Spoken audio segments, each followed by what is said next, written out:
नमस्कार दोस्तों, स्वागत है आप सभी का इस सेशन में जहां पर हम करंट अफेयर्स डिस्कस कर रहे हैं मेंस एक के पर्सपेक्टिव से। मेंस एग्जाम, एचपीएस, एचपीएनटी एग्जाम्स जो हाल ही में जिनका प्रीलिम्स हुआ है, तो इनके मेंस एग्जाम में किस तरीके के क्वेश्चंस पूछे जा सकते हैं। जीएस 3 जो कि काफी एक डायनामिक पेपर होता है और उसमें इंडियन इकोनॉमी जिससे मोस्टली करंट अफेयर्स के क्वेश्चन ही पूछे जाते हैं, तो उसके लिए ये सेशन बहुत ही ज्यादा जरूरी हो जाते हैं। तो हमारे एचपीएस के सिलेबस की अगर हम बात करें तो रीजनल रूरल बैंक्स ये एक बहुत ही इंपॉर्टेंट कंपोनेंट है इस सिलेबस का। हम देख सकते हैं ये जीएस पेपर 3 यूनिट 1 सब यूनिट 1 का एक टॉपिक है। वहां पर दिया हुआ है, एक्सप्लिसिटली ये टॉपिक दिया हुआ है, regulatory framework for money and banking, reserve bank of India, commercial banks and regional rural banks. तो इस पर क्वेश्चन अभी तक कमीशन ने जो है पूछा तो नहीं है, पर आगे जाकर पूछा जा सकता है। राइट दोस्तों, इस वजह से बहुत ही ज्यादा जरूरी टॉपिक है।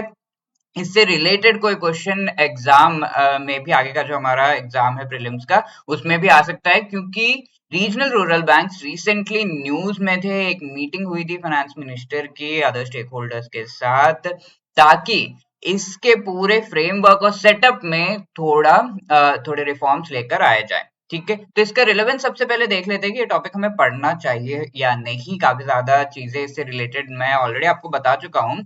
और एचपीएस एग्जाम जो मेंस एग्जाम है जीएस पेपर 3 उसका 2018 का अगर हम देखें, तो दूसरा ही सवाल उसमें पूछा गया था, name any 4 challenges before commercial banks in India today. ठीक है, अब रीजनल रूरल बैंक्स न्यूज में है, तो यहाँ पूछा जा सकता है name any 4 challenges before regional rural banks in India. तो इसके लिए आपको तैयार रहना है। तो रीजनल रूरल बैंक्स के बारे में हम अब समझते हैं। तो नॉर्मली बैंक्स का जो मेन फंक्शन है वो हम जानते हैं कि किस तरीके से बैंक्स डिपॉजिट्स एक्सेप्ट करते हैं, उन डिपॉजिट्स को लोन्स में घुमाते हैं, लोन्स दिए जाते हैं और इसके थ्रू बैंक्स प्रॉफिट गेन करते हैं। साथ में कई सारे सोशल इनके एस्पेक्ट्स होते हैं, जहां पर जो फार्मर्स हैं, अलग अलग तरह के व्यापारी हैं, उनको जो क्रेडिट प्रोवाइड करने का काम भी बैंक्स करते हैं। इसके साथ में कमर्शियल एस्पेक्ट्स होते हैं, जहां अलग अलग इंडस्ट्रीज के लिए लोन्स देना, बहुत बड़े प्रोजेक्ट्स के लिए लोन्स देना, उनके लिए उनको फाइनेंस करने का काम भी ये जो हमारे बैंक्स है वो करते हैं। राइट, तो इन्हीं बैंक्स में अलग अलग टाइप्स के बैंक्स हैं और इनमें से एक तरह का बैंक है रीजनल रूरल बैंक। तो नाम से ही हमें समझ में आ रहा है कि रूरल क्रेडिट प्रोवाइड करने से रिलेटेड इन बैंक्स का एस्टेब्लिशमेंट किया गया था। इन बैंक्स के बारे में थोड़ा सा बैकग्राउंड जान लेते हैं। 1976 में रीजनल रूरल बैंक्स को सेटअप किया गया था। मेनली इन्हें low cost financial intermediation structure, यानी कि कम जो लागत में इन बैंक्स को एस्टैब्लिश करना, और साथ में जो भी लोग रूरल एरियाज में लो क्रेडिट यानी कि छोटे छोटे लोन्स लेते हैं, उनको सपोर्ट प्रोवाइड करने के लिए रीजनल रूरल बैंक्स को एस्टैब्लिश किया गया था। यहाँ पर रूरल एरियाज में to ensure sufficient flow of institutional credit.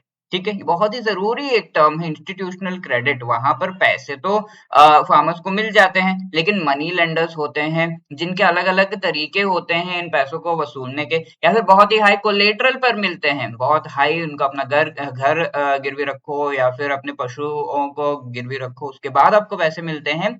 ठीक है, तो ये इन झंझटों में नहीं पड़ते हुए इंस्टीट्यूशनल क्रेडिट यानी कि बैंक के थ्रू क्रेडिट और पैसे प्रोवाइड करने का काम किया जाता है इन रीजनल रूरल बैंक्स के द्वारा। कहाँ पर? रूरल एरियाज में मेनली। ये गवर्नमेंट ऑफ इंडिया के इसकी ओनरशिप, रीजनल रूरल बैंक्स की एक बहुत ही यूनिक ओनरशिप का जो स्ट्रक्चर है उसके बारे में आपको पता होना चाहिए। Government of India, state government जो भी वहां की है, और एक स्पॉन्सर बैंक होता है, एक या ज्यादा स्पॉन्सर बैंक्स इसके होते हैं जो ओन करते हैं इन रीजनल रूरल बैंक्स को। अब गवर्नमेंट ऑफ इंडिया का शेयर कितना होता है? 50% का होता है, और स्टेट गवर्नमेंट का शेयर इसमें 15%। इसके साथ 35% जो है वो स्पॉन्सर बैंक्स का शेयर होता है। 35% स्पॉन्सर बैंक्स का होता है। तो ये यूनिक स्ट्रक्चर है, 50:15:35। इसके साथ में रीजनल रूरल बैंक्स को एस्टैब्लिश किया गया था ताकि वो दोनों चीजें, यानी कि एक लोकल फील दे जिस तरीके का कोऑपरेटिव बैंक्स देते हैं, और मैनेजरियल एक्सपर्टीज इनकी हो जिस तरीके का कमर्शियल बैंक्स में होता है। ठीक है, तो एक्सपर्टीज भी मिले और एक लोकल फील भी मिले, दोनों चीजों को एक साथ रीजनल रूरल बैंक में आप देख सकते हो। अब हिमाचल प्रदेश की अगर हम बात करें तो हिमाचल प्रदेश ग्रामीण बैंक एक लौता ऐसा बैंक है, रीजनल रूरल बैंक, जो कि हिमाचल प्रदेश में फंक्शन कर रहा है। और ये बैंक के ब्रांचेस आप मंडी, कांगड़ा, शिमला में देख सकते हो। इसका स्पॉन्सर जो बैंक है वो पंजाब नेशनल बैंक है। राइट दोस्तों, तो ये चीजें आपको जो है याद रखनी है। इसके साथ regional rural bank recently news में था और इस वजह से इसको पढ़ना बहुत ही ज्यादा इंपॉर्टेंट हो जाता है, हमारे सिलेबस में दिया हुआ है रीजनल रूरल बैंक्स। और ये न्यूज में क्यों था? क्योंकि फाइनेंस मिनिस्टर और हेड्स ऑफ वेरियस बैंक्स ने डिस्कस किया था किस तरीके से रिफॉर्म मेजर्स हम लेकर आ सकते हैं रीजनल रूरल बैंक्स के स्ट्रक्चर में। तो रीजनल रूरल बैंक्स का बेसिस क्या है, किस तरीके से इन्हें एस्टेब्लिश किया गया है? तो ये सबसे पहले नरसिम्हन कमेटी जो बनाई गई थी 1975 में, उनके द्वारा कॉन्सेप्शुलाइज किया गया था। उन्होंने कहा था कि दोनों चीजें, जो कोऑपरेटिव बैंक्स हैं उनमें जो लोकल फील मिलता है, अपना बैंक लगता है रूरल एरियाज में, वो मिले, साथ में जो एक्सपर्टीज है मैनेजरियल जो वहां पर कमर्शियल एस्पेक्ट है कमर्शियल बैंक्स का, वो भी उसमें मिले। ठीक है, तो दोनों चीजों को साथ में लाते हुए इस तरह के बैंक्स को हम एस्टेब्लिश कर सकते हैं और इनका स्ट्रक्चर ऐसा हो सकता है। राइट, इनको उसके बाद एस्टेब्लिश किया गया 1975 में, इन्हें प्रपोज किया गया। 1976 में रीजनल रूरल बैंक्स एक्ट आया, जिसके बेसिस पर स्टैट्यूटरीली इन्हें एस्टेब्लिश किया गया और इनको जो है कुछ फंक्शंस ऑब्जेक्टिव्स के रूप में जो है दिए गए। और इस तरीके से रीजनल रूरल बैंक्स का जो मैंडेट है, यानी कि उन्हें करना क्या है, वो चीज डिफाइन किया गया इस एक्ट में। तो क्या ऑब्जेक्टिव्स है? मेनली रूरल क्रेडिट को प्रोवाइड करने का इनका ऑब्जेक्टिव है, यानी कि फार्मर्स हो गए, small and marginal farmers, mainly agriculture labour हो गए, इन लोगों को जो भी लोन्स इनके जो एक्टिविटीज है उससे रिलेटेड, जैसे कि सीड्स खरीदने हैं, प्लफिंग करना है, इससे रिलेटेड अगर उन्हें पैसे चाहिए तो ये लोन्स प्रोवाइड करने का काम रीजनल रूरल बैंक्स का है। इसके साथ में पैरा बैंकिंग फैसिलिटीज भी यहाँ पर प्रोवाइड होते हैं। हमने डिस्कस किया था कि कोऑपरेटिव बैंक्स का जो लोकल फील और कमर्शियल बैंक्स के जो इम्पोर्टेंट कमर्शियल फंक्शंस है उनको भी ये जो है रीजनल रूरल बैंक्स में आप देख सकते हो। तो ये regional rural banks lockup facility provide करते हैं, डेबिट क्रेडिट कार्ड्स भी प्रोवाइड करते हैं, mobile banking, internet banking, UPI, ये सब प्रोवाइड किया जाता है। और गवर्नमेंट ऑपरेशंस भी इनके द्वारा कैरी आउट किए जाते हैं। फॉर एग्जांपल मनरेगा के जो वेजेस है वर्कर्स के, वो डिसबर्स किए जाते हैं इनके द्वारा, क्योंकि रीजनल एरियाज में ज्यादा नेटवर्क और स्प्रेड इनका है। तो इन एरियाज में ही जो रूरल एम्प्लॉयमेंट गारंटी एक्ट का जो वेजेस हैं उन्हें वहां पर ही डिसबर्स करना है, ये काम इनके द्वारा किया जाता है। पेंशन वगैरह इन एरियाज में डिस्ट्रीब्यूट करने का काम भी रीजनल रूरल बैंक्स का है। तो इनके फंक्शंस हमने समझ लिए। अब आगे बढ़ते हैं कि किस तरीके का परफॉर्मेंस रहा रीजनल रूरल बैंक्स का इंडिया में। तो ये चीज कई बार कमीशन पूछता है कि परफॉर्मेंस कैसा है इनका। तो ये चीज हम आरबीआई की एक डॉक्यूमेंट से ये सारा कुछ समझ सकते हैं, जो कि एक छोटी सी स्टडी की गई थी आरबीआई के द्वारा, जहां पर ये कहा गया था कि आरबीआई ये जो आरबीआई के द्वारा कहा गया कि रीजनल रूरल बैंक से स्मॉल मैन के बैंक, यानी कि एक ऐसा व्यक्ति जिसका रीच बहुत ज्यादा नहीं है और हम कह सकते हैं कि पुअर मार्जिनल फार्मर्स एक एग्जांपल हो गया, ऐसे लोगों का बैंक रीजनल रूरल बैंक बनने में कामयाब रहा है। रूरल क्रेडिट स्ट्रक्चर में बहुत इंपॉर्टेंट रोल है इसका। इसका जियोग्राफिकल कवरेज आप ले लो, बहुत ही वास्ट जो है, दूर दूर तक ग्रामीण इलाकों तक बैंक्स के फैसिलिटीज को प्रोवाइड करने का काम किया जाता है। आउटरीच और साथ में बिजनेस वॉल्यूम भी इसका जो है काफी हाई है। ठीक है, तो ये चीजें कही गई। इसके साथ में रिटेल नेटवर्क जो रूरल एरियाज में है वो काफी अच्छा है। रिटेल नेटवर्क यानी कि जो छोटे छोटे व्यापारी हैं, छोटे फार्मर्स हैं, उन तक छोटे लोन्स को देने का काम इन बैंक्स के द्वारा किया जा रहा है और दूर दराज इलाकों तक ये किया जा रहा है। ठीक है, expansion of the retail network, तो वो हुआ रिटेल नेटवर्क, रिटेल यानी कि छोटे लोन्स को देना। लार्ज एक्सटेंट जो है इनका है, आरआरबीज के ब्रांचेस अगर आप देखोगे तो 43% टोटल रूरल ब्रांचेस जो कमर्शियल बैंक्स के कंपैरिजन में अगर हम देखें तो वो सारे रीजनल रूरल बैंक्स के हैं।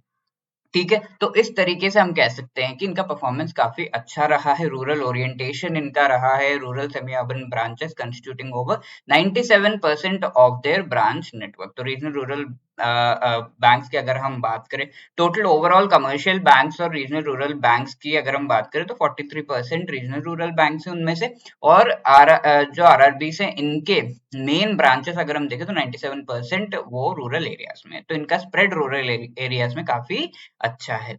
तो इसी आरबीआई की जो स्टडी है उसने कुछ कंसर्न्स भी बताए, परफॉर्मेंस में अच्छी बातें तो बता दी, अब कंसर्न्स भी हैं, और ये कंसर्न्स मेनली पूछे जाते हैं कमीशन के द्वारा, तो ये हमें समझना होगा। यहाँ पर कहा गया है कि रीजनल रूरल बैंक्स ने एक्चुअली जो पॉलिटिसाइजेशन है, तो अगर लोकल फील है तो लोकल एरियाज में पॉलिटिक्स भी चलती है, और ये पॉलिटिक्स के बेसिस पर किसको लोन देना है किसको नहीं देना है, ये एक एग्जाम्पल हो गया एक ऐसे डिसीजन का जो कि पॉलिटिसाइज किया जा सकता है। तो ऐसी पॉलिटिसाइज्ड डिसीजन मेकिंग जो है इन बैंक्स के द्वारा की जाती है, रैम्पेंट है जो कि कोऑपरेटिव बैंक्स में, वो इनमें भी देखा जा रहा है। और जो ट्रेड यूनियन वाला पूरा का पूरा जो सीन है कमर्शियल बैंक्स का, वो चीज भी रीजनल रूरल बैंक्स में देखा जाता है, तो इश्यूज हैं यहाँ पर। साथ में इनका जो कहा गया था कि रीजनल रूरल बैंक्स को एस्टैब्लिश करने में खर्चा कम होगा, लेकिन ओबल रेड्डी रिपोर्ट एक ऐसी रिपोर्ट जिसके बेसिस पर जो पेमेंट है इन एम्प्लॉयज का, रीजनल रूरल बैंक्स के एम्प्लॉयज का, वो कमर्शियल बैंक्स के एम्प्लॉयज के एट पार लाया गया, इक्वल लाया गया। इससे हम कह सकते हैं कि एक कमर्शियल बैंक या रीजनल रूरल बैंक को एस्टैब्लिश करने का अगर हम खर्चा देखें तो ऑलमोस्ट इक्वल आ रहा है, सेम टाइप ऑफ इंफ्रास्ट्रक्चर और ह्यूमन रिसोर्स अगर वहां पर होगा। ठीक है, तो इन चीजों से हम कह सकते हैं कि कुछ कंसर्न्स तो यहाँ पर है, और बहुत ही मेन और बड़ा कंसर्न है कि उनका जो फाइनेंशियल हेल्थ है रीजनल रूरल बैंक्स को काफी लो है, यानी कि काफी ज्यादा लॉस में रहते हैं ये रीजनल रूरल बैंक्स। और गवर्नमेंट ऑफ इंडिया 2009 की अगर हम बात करें, capital to risk weighted assets ratio इनका जो है वो काफी लो रहता है, यानी कि रिस्क वेटेड एसेट्स इनके बहुत ज्यादा है, ऐसे एसेट्स जिनका जिसमें जो है उनको वापस पैसे आने के चांसेस बहुत कम है, उन्हें रिस्क वेटेड एसेट्स कहते हैं। और ऐसे एसेट्स के सामने जो कैपिटल इन्होंने रखा हुआ है, यानी कि इन्होंने थोड़ा सा जो पैसा है, ऐसे एसेट्स के सामने अगर लॉस होता है उसे कवर अप करने के लिए रिजर्व्स रखे हैं, उसे हम सीआरएआर का पूरा कॉन्सेप्ट है ये। ठीक है, तो वो जो रिजर्व्स इन्होंने रखे हैं वो कम है। ठीक है, तो ये रिजर्व्स इनके पास कम है, और वो रिजर्व्स इसीलिए कम है क्योंकि उनका बिजनेस कम है, उनको जो प्रॉफिट्स है वो कम हो रहे हैं और लॉसेस में जा रहे हैं। राइट, तो ये एक बहुत बड़ा इश्यू है। बैंक डिजिटल बैंकिंग जो पूरा सेटअप है उसमें हम इन आरआरबीज को नहीं देख रहे, काफी कम आरआरबीज जो है डिजिटल बैंकिंग प्रोवाइड कर पा रहे हैं, इंटरनेट बैंकिंग सही से प्रोवाइड कर पा रहे हैं, क्योंकि इस कैपिटल का जो लेवल है वो 10% रखा जाना चाहिए, ये चीज कहा गया, यानी कि इतने आपके रिस्क वेटेड एसेट्स है तो इनका 10% जो पैसे हैं उन्हें आपको रिजर्व में रखना होगा, ताकि कोई इश्यू होता है तो आप कवर अप कर सके। और यहाँ पर हमने देखा कि इस तरह के बैंक्स में जो ओनरशिप का स्ट्रक्चर है वो काफी ज्यादा डिफरेंट है। गवर्नमेंट ऑफ इंडिया हो गया, यहाँ पर स्टेट गवर्नमेंट हो गया, और स्पॉन्सर बैंक, ये सभी इंक्लूडेड है। तो स्टेट गवर्नमेंट और स्पॉन्सर बैंक के बेसिस पर काफी वेरिएशन देखा जा रहा है। फॉर एग्जांपल कुछ स्टेट्स आंध्रा, बिहार हो गया, कर्नाटक हो गया, मध्य प्रदेश, महाराष्ट्र, राजस्थान, उत्तर प्रदेश में मोस्टली रीजनल रूरल बैंक्स के प्रेजेंस देखी जाती है, बाकी स्टेट्स में बहुत कम है। स्पॉन्सर बैंक जैसे कि हमारे bank of Baroda, bank of India, central bank of India, ये सारे मेन स्पॉन्सर बैंक से, बाकी बैंक्स पार्टिसिपेट ढंग से नहीं करते हैं। बिजनेस एक्टिविटीज इनके काफी कम देखे जा रहे हैं, मेनली डायरेक्ट बेनिफिट ट्रांसफर वगैरह करना, ये चीजें ही जो है देखे जा रहे हैं रूरल एरियाज में। जहां तक इनके एस्टेब्लिशमेंट का ऑब्जेक्टिव था वो रूरल क्रेडिट प्रोवाइड करना था। ठीक है, तो एक्टिविटीज बहुत कम है तो लॉस में जाएगी ही। तो ये इश्यूज है। आगे किया क्या जा सकता है, वे अहेड क्या है इसमें? तो सीआरएआर की जो लिमिट है वो बढ़ाना चाहिए, ये चीज कही गई थी। डॉक्टर केसी चक्रवर्ती कमिटी जो बैठाई गई थी इससे रिलेटेड, यानी कि ज्यादा कैपिटल रिजर्व में रखना चाहिए अगर लॉस हो रहा है उसको कवर अप करने के लिए, ये चीज कही गई थी। मर्ज किया जाना चाहिए, ऐसे जो बैंक से आरआरबी जो ढंग से फंक्शन नहीं कर रहे हैं तो 3-4 ऐसे आरआरबी को आप मर्ज कर दो। ठीक है, तो वो करना चाहिए, ये कहा गया था केलकर कमेटी के द्वारा।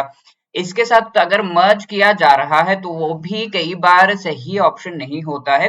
तो जो स्पॉन्सरशिप है उसको चेंज कर सकते हैं, जैसे कि पीएनबी जो है वो स्पॉन्सर कर रहा है एक रीजनल रूरल बैंक को, उसको चेंज कर दो और किसी और स्पॉन्सर बैंक को ले आओ ताकि वो और अच्छे तरीके से उसे कैपिटलाइज करे और अच्छे से उसको जो है चला सके। ये सरदेसाई जो हमारा कमेटी था 2005 का, उसके द्वारा कहा गया था। तो इनको इम्प्लीमेंट किया जा सकता है और इन बैंक्स को बेटर किया जा सकती है। बहुत ही बढ़िया आपका जो है एग्जाम के फॉर्डर मटेरियल ये बन सकता है और इस तरीके से हमने सारी चीजें आरआरबी से रिलेटेड वो डिस्कस कर ली। अब आपके लिए होमवर्क क्वेश्चन है एक प्रीलिम्स में, अगर हम क्वेश्चन इस तरीके का देख सकते हैं कि the sponsor bank of Himachal Pradesh Gramin bank कौन सा है?